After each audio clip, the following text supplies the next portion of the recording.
I always like to say something about the questions that I'm going to be raising and the content. So basically, what I intend to do is to look at intersectoral flows, particularly between agriculture and other sectors at an early stage of development, and to make the point that at an early phase of development, this is really the main source of finance, the main source of capital and labor available. Then, very quickly, I'll try to go over the main features and characteristics of poor sub-Saharan African countries. And then I will be talking about the structural transformation, which is really the form that these intersectoral movements take. We will see that over a long period of time, I would say until roughly the beginning of this millennium, in most of sub-Saharan Africa, the structural transformation was flawed. And it's only in recent years that there is a beginning of what I would call successful structural transformation. And it really is too early to know whether this is sustainable. But for somebody who's really been very pessimistic about Africa, I've been working on Africa for the last 25 years, I now see the glass as being half full rather than half empty. Then I will go into some of the contribution of the current structural transformation to more inclusive growth, and I'll spend some time talking about what inclusive growth, which is the new darling of the development community, what is the meaning of this term, and then some strategic issues. What is the appropriate role of agriculture and other sectors? What is the interrelationship among growth, inequality, and poverty? And then I'll end up with talking about two different strategies, what has been called pro-poor growth and what I refer to as pro-growth poverty reduction, and then conclusions. So what is finance? Well, finance has many, many meanings, many dimensions. You can talk about personal finance, corporate finance, Wall Street, global finance, and so on. I have a whole list down here.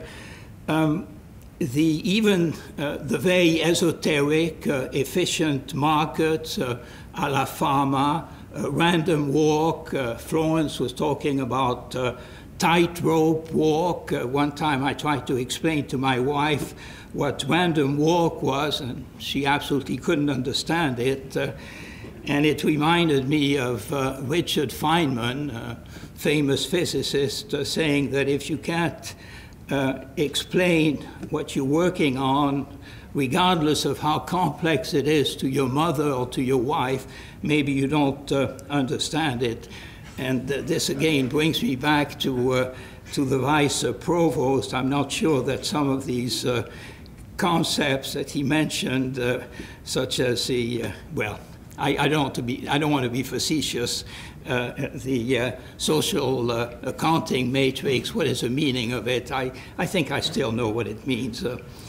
So I'm going to adopt a very general definition of financial development and economic growth. And I found one that I liked. I'm not going to read it, but if you look at the red print, economic growth, sustainable growth, depends really on the accumulation of resources, and one has to try to ensure that the whole population, the poor, the middle class, the rich, have access to those resources.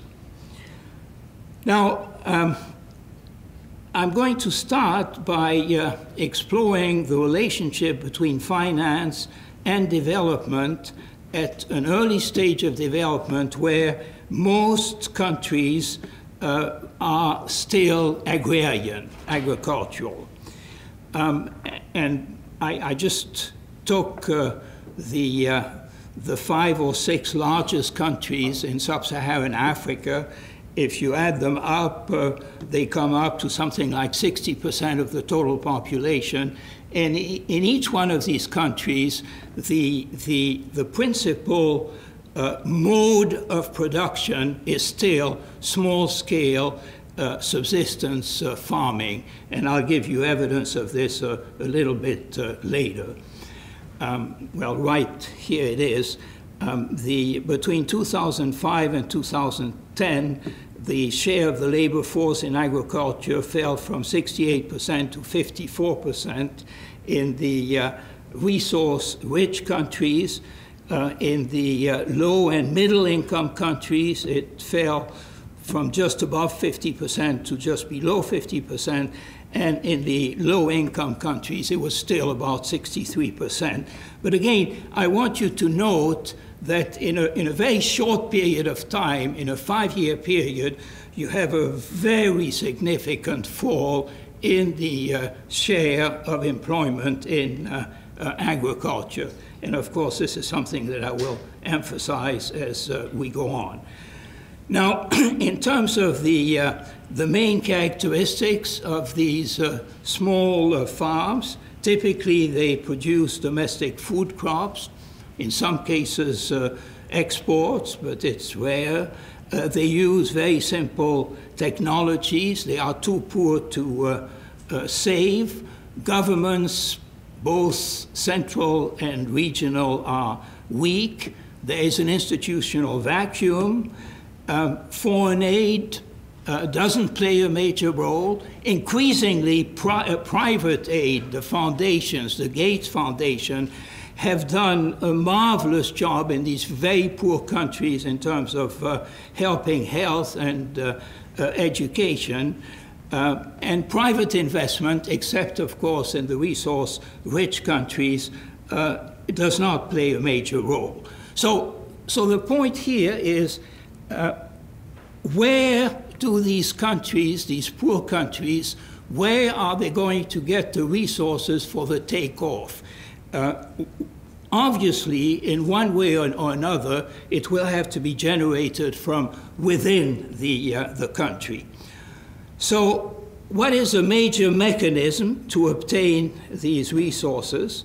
And it is through some kind of an intersectoral transfer from agriculture, which is the dominant sector, and it's going to be fueled by what we call the structural transformation.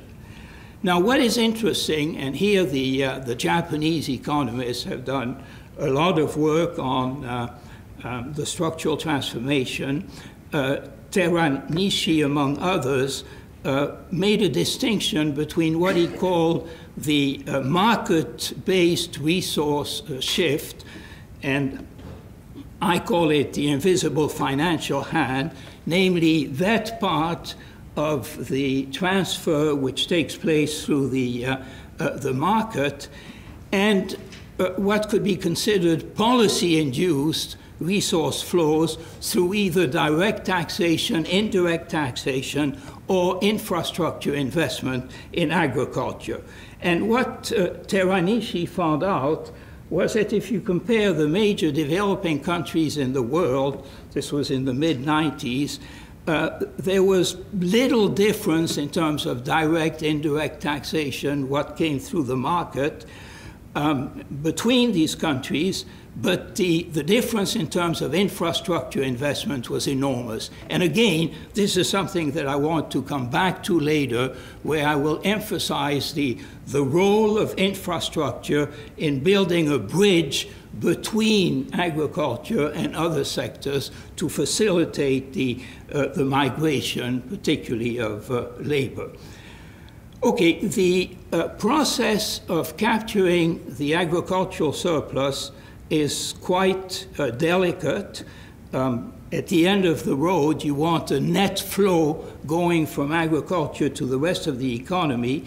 But the point here, and this is a lesson that has been learned by looking at the very successful countries in terms of growth and equity, South Korea, Taiwan, more recently Indonesia, it is important to provide agriculture with a continuing growth flow in the form of inputs, infrastructure, irrigation, appropriate institutions, so that productivity can increase in this sector, because it's a lot easier to capture a surplus out of increasing growth than out of stagnating growth. And the tragedy of sub-Saharan African agriculture is that until recently, until about 2000, it was really the cash cow of the politicians. It was exploited to almost to the limit. Now here, I just have to stop for a minute and mention the major contributions of T.H. Lee and Cornell to the analysis of intersectoral flows. In the 1960s, we had a very well-known, a very distinguished agricultural economist at Cornell, John Mellor, and one of his students was T.H. Lee, a Taiwanese.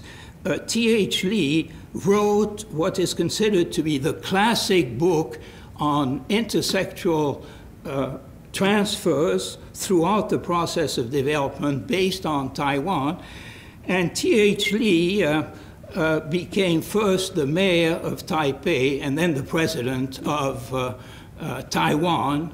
And there is now a very distinguished chair at Cornell, which is occupied by Ravi Camber, which is a T.H. Lee chair of international affairs. The point here is that Cornell did play a role in the evolution of the doctrine of intersectoral flows. And also it shows you that if you get a PhD from Cornell, you may end up as president of your country, which is pretty nice. Okay, so if we look at the past, and I define the past as anything before 2000, developing countries tended to tax their agricultural sector. Well, here again, I have to rephrase this. In Asia, typically until about the 1980s, agriculture was being taxed before it was protected. There was a shift. In Africa, this shift occurred much later. Again, it occurred somewhere around 2000. Now, let's look at what the structural transformation is. It's really the most important source of internally generated finance throughout the secular process of development. It is not a theory, but it is a regularity, and it's a regularity that we observe almost everywhere. So this, I think, is a first figure that I would like to show, but I don't have a pointer. But if you look at the vertical axis, this is a share of the labor force in agriculture. You see Ethiopia here. This is around the year 2000. 80%, 82% of the labor force was employed in agriculture. This here represents the share of GDP in agriculture. You see in Ethiopia at that time it was just below 50%. But the important point is, and this is cross-sectional, you have about 100 countries here, you see the regularity that throughout the process of economic development, as per capita income increases, here we have the log of per capita income, but as per capita income increases, the share of the total production of the economy coming from agriculture falls. And as well, the share of the labor force employed in agriculture falls. This one is always lower, which really represents the inequality which exists in a country. So you see this enormous regularity across countries. But now let's look at it from the standpoint of the time path in different countries. Each one of these lines or curves represents the time path for a given country. Now here you have what is typical of Asia, let's say between 1960 and 2000. What you see is that the transformation, the structural transformation which occurred in Asia tended to correspond to what we could call the normal transformation. As workers moved out of agriculture, they moved into more productive jobs, per capita income increased. Now let's look at Africa before 2000 or until the early 2000s. What do you see? You see many vertical lines. How can we interpret this? The way we can interpret this is by saying that workers essentially were pushed out of agriculture into perhaps the informal sector, but not into more productive sectors. And in some cases, it's even far worse than that. Look at this time path. Look at this time path. You have a situation where workers move out of agriculture into even less productive jobs, so that as the share of agriculture in the labor force declines, per capita income also declines.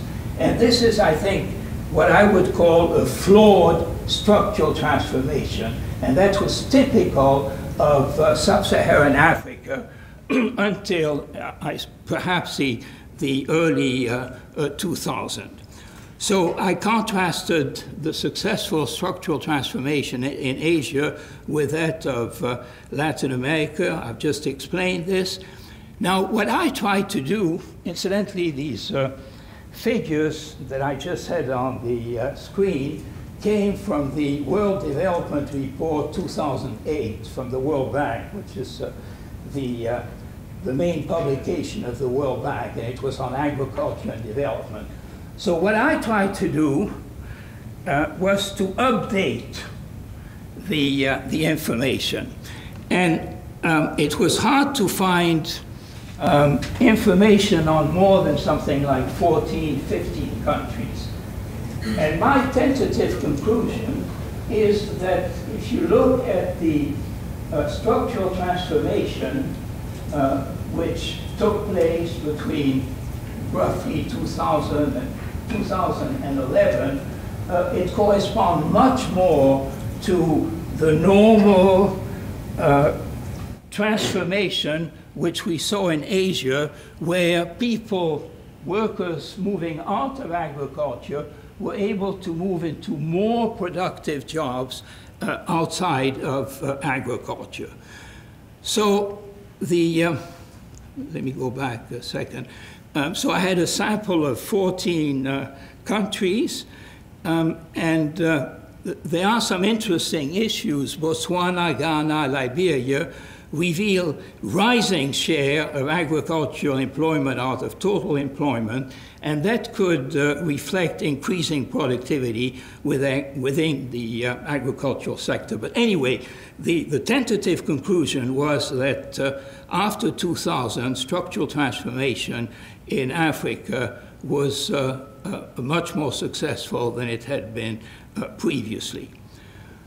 So now let me try to look at some additional evidence, micro and meso, and this is based on something like 90 demographic and health surveys covering 24 African countries. Again, the first one was the transformation was a drag on the economy-wide productivity, but it contributed about half of the labor productivity growth during the period 2000-2011. The other half came from increased productivity within sectors, but clearly intersectoral movement played a role. It fits the stylized facts of Asia, and again, it depends on your viewpoint, but I find it a little bit encouraging that those countries with higher shares of employment in agriculture experience more rapid declines in the share of employment in agriculture. And the trend was even more pronounced for women. And then I think a final point here, which is over the last decade, many more young rural males report that they are more likely to be in, well, 12% are more likely to report that they are in school, and almost 10% more likely to report that they are in agriculture. Now, what are the proximate causes? I'm always a little bit concerned when I talk about causality, so perhaps we should use the word correlates, but think of it as proximate causes of the apparently successful turnaround. The first one, and I think somebody already referred to it, was a spike in commodity prices. Governments have become more developmental. What used to be the Achilles heel of Africa is no longer the Achilles heel. Maybe this cow that used to be milked into starvation is being gradually fattened. Some examples of this is the Comprehensive African Agricultural Development Program, which I think is overly ambitious. It calls for 10% of the budget to be spent on the agricultural sector, and it called for 6% annual growth of the sector, which very, very few countries in the world have been able to achieve. But anyway, it was a beginning of an integrated rural agricultural development program.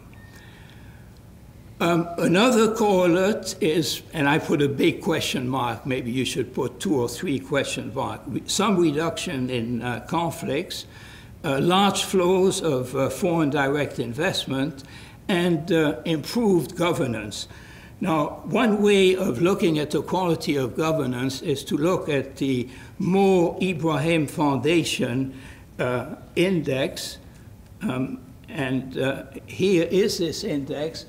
And again, if you look, well, it would take me too long to explain the basis for this, but there are different countries have different starting point in terms of information available. If the index is below this line, it shows that the poverty is way below average. Essentially, you could say that it reflects poor polity.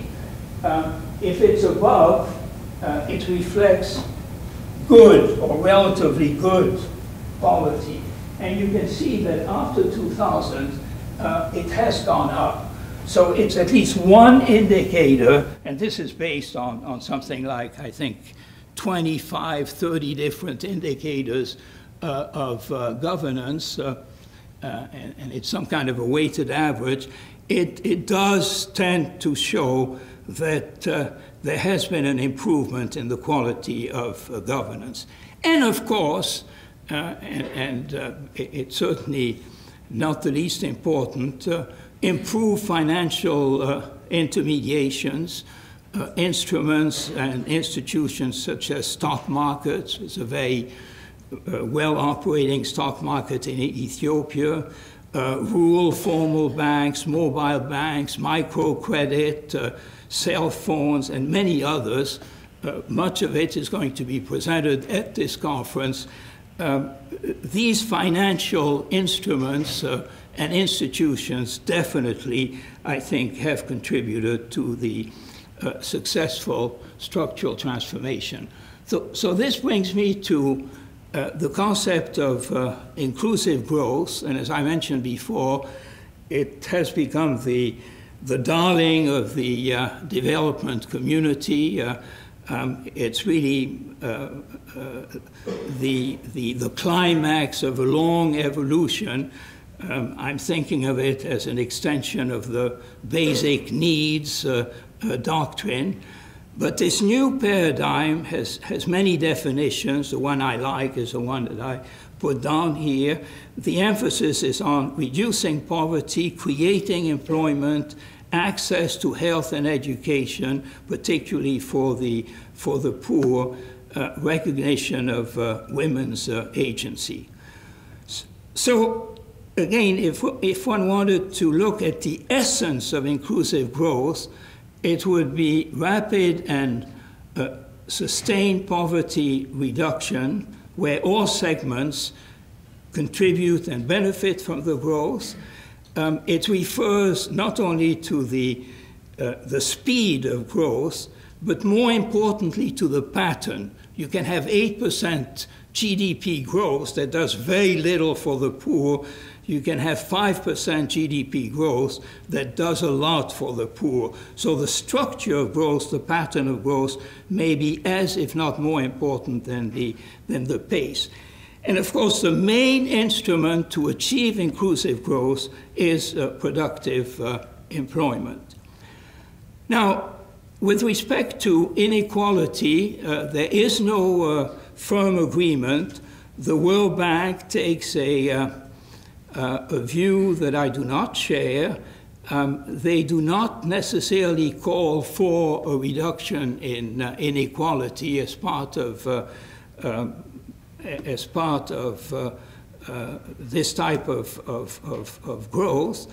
And the reason for this is that they will say, well, you can have 10% growth, and if one poor person has 1 rupee more of income, this is considered pro-poor. So let's not worry about reducing inequality. On the other hand, the African Development Bank, to its credit, takes a very different view and says that reducing inequality, which as we're going to see in a minute, is very high in Africa, is absolutely essential. One has to reduce inequality, and not just because inequality is maybe a moral imperative, but even more importantly, because, as I will argue in a few minutes, inequality or increased inequality can lead to social and political conflicts.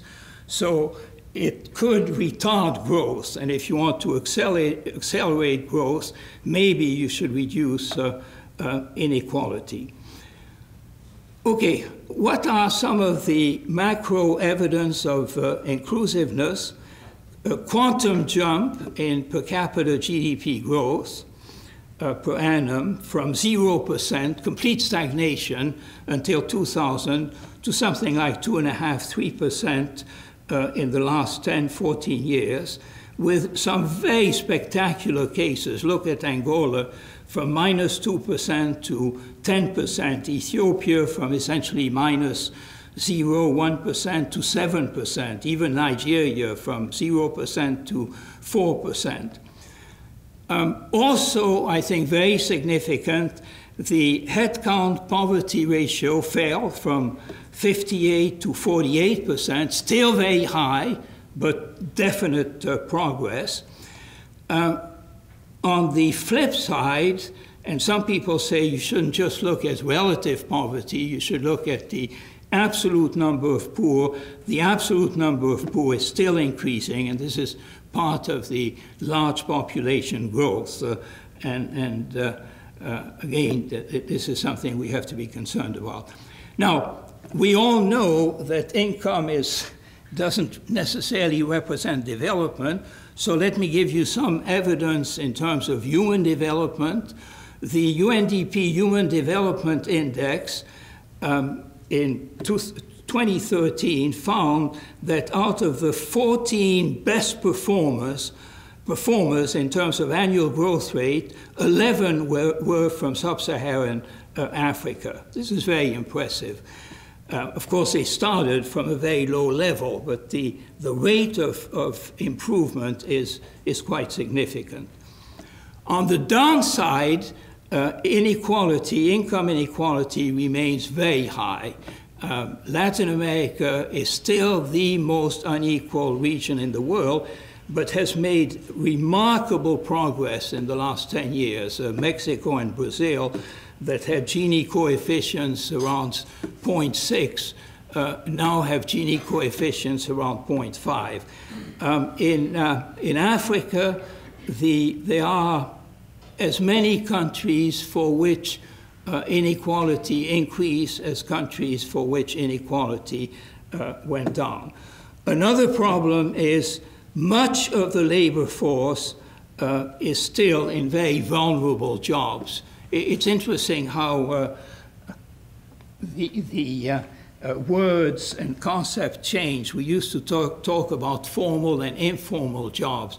Nowadays, we talk about stable and vulnerable jobs. There's a very good McKinsey report on employment that looks at stable and vulnerable jobs. Anyway, all in all, at the macro level, there is a presumption that recent growth has been more inclusive than in the past. So now let me turn very quickly, and I'll try to do it in 7 minutes, to some strategic issues. The first one is, what is the appropriate agricultural strategy? It all depends on the initial conditions. In those countries where agriculture is still the only game in town, there is no other way than to continue to nurture agriculture. In other countries which have been transforming, where agriculture is no longer the dominant sector, it may very well be that the emphasis could be on larger scale farms. I mean, the issue here is, to what extent do you continue to support small subsistence farms as opposed to large farms? One important issue that I would flag is land grabbing. There's a recent paper by Klaus Deininger in Chris Barrett's volume, which just came out, which is called the Global Land Rush. And it shows that many countries, South Korea, among others, have bought enormous tracts of land in Ethiopia, and they will develop them as large farms. Now, what is the risk of it? The risk of it is that in countries where employment is crucial, if you start mechanizing, you substitute capital for labor, and it makes it that much more difficult for the small guys to move into more productive jobs. So this is essentially what I've said.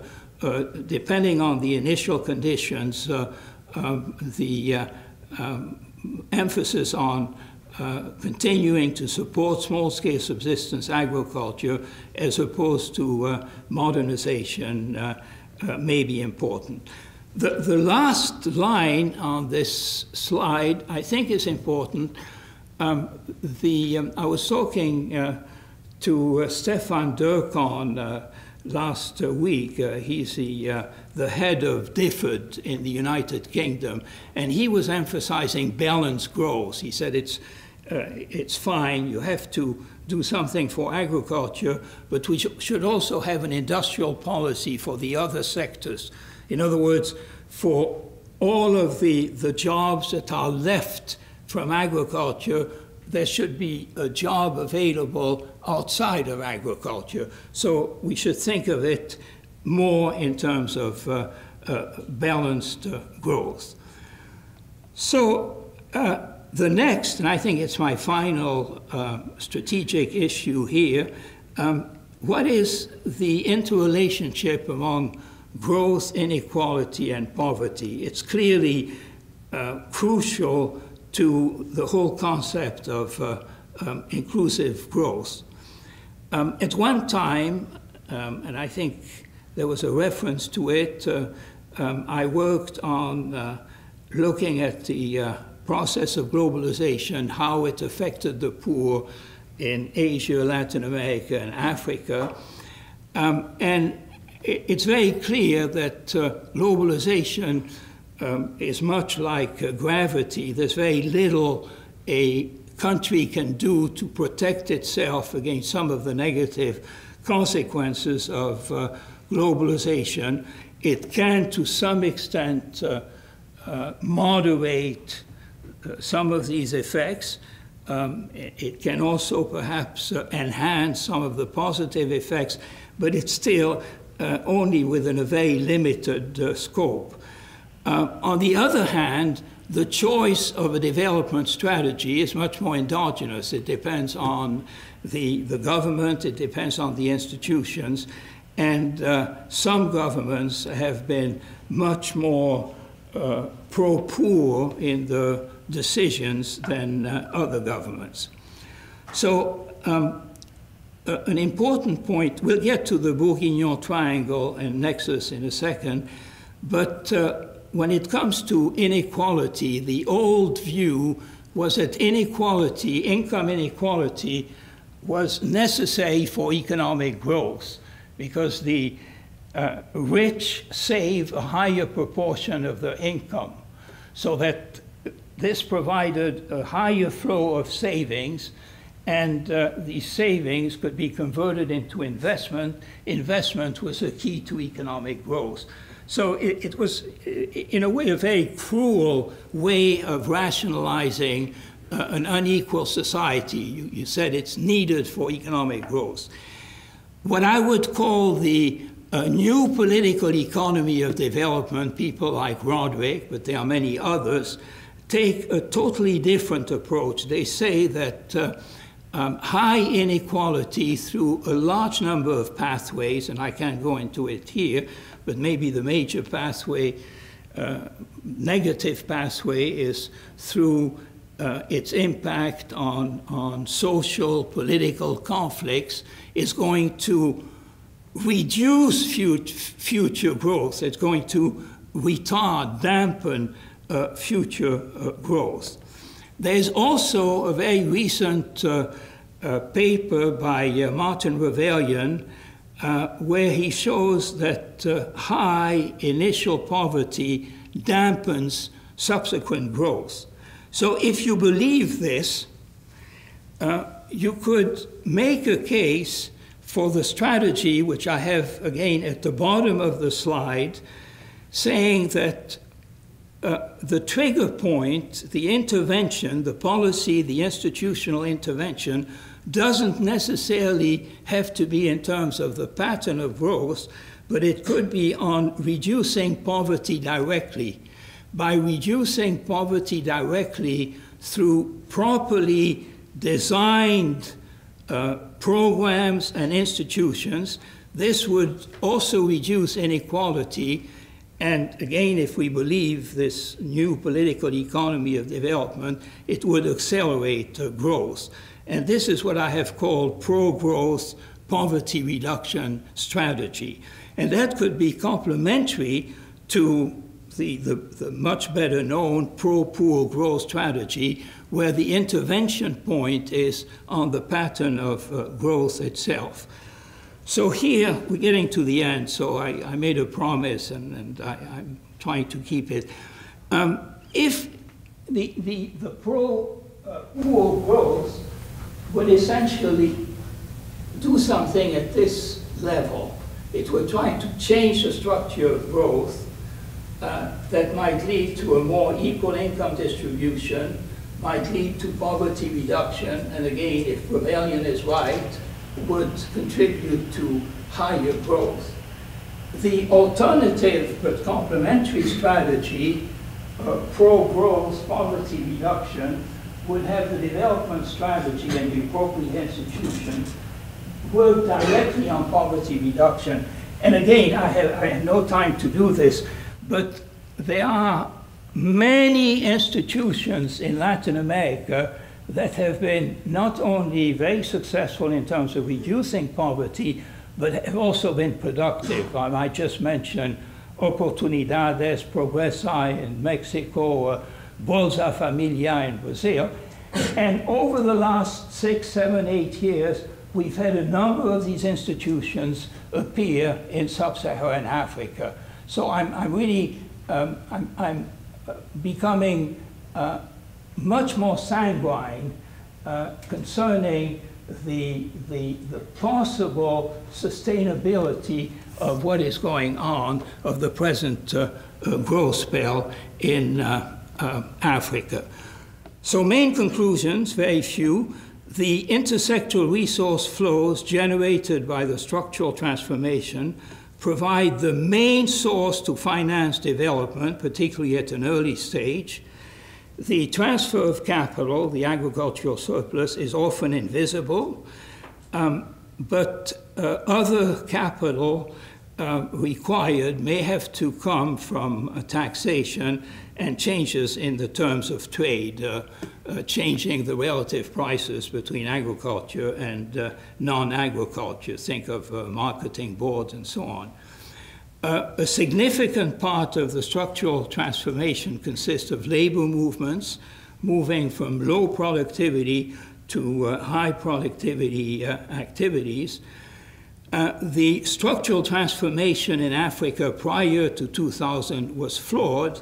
I think Michael Lipton called it a migration of misery, because these poor workers would end up in the informal sector even worse off than they were in agriculture. They had been pushed out rather than pulled into other sectors.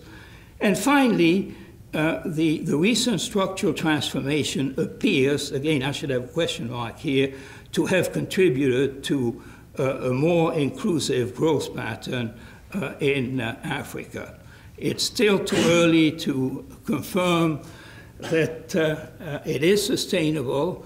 The London Economist talked about an African renaissance. Many authors have talked about a growth miracle. Maybe it's a quiet revolution, but I think that something is going on. So thank you very much.